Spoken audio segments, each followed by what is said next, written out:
Did you know that Hitler was inspired by the United States for his gas chambers? No, really. The United States was doing something so dehumanizing that Hitler scientists decided to copy exactly what the United States was doing for their gas chambers. Have you ever heard of the Bath Riots? You see, in the early days of January 1917, the United States Public Health decided to start doing the delousing baths. And this was to quote unquote disinfect any Mexicans that lived in Mexico crossing into the United States. Now, if you were white living in Mexico, you were excluded.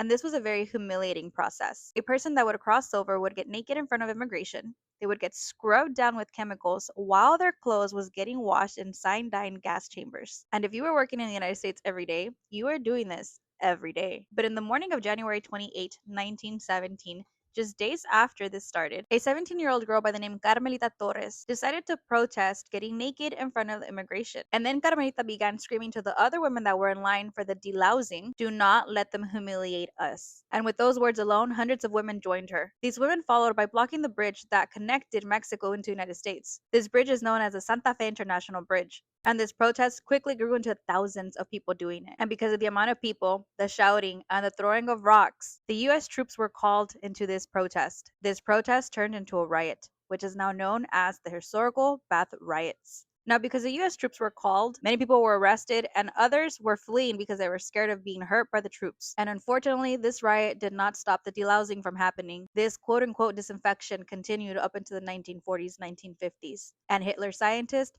took notes. They found out about the chemicals that were being used to quote unquote disinfect people. They took notes on how they were getting naked and scrubbed down in these chemicals. And that is exactly what Hitler scientists used for the gas chambers and how they did the genocide. Now, as for Carmelita Torres, nobody knows what happened to her after this specific day. There's no records of her ever being arrested, staying in the United States, or going back to Mexico. But her name is still in history as a courageous 17-year-old who decided to stand up for what was right. Did you know that Hitler was inspired by the United States for the gas chambers? And did you know about Carmelita Torres and the Bath Riots?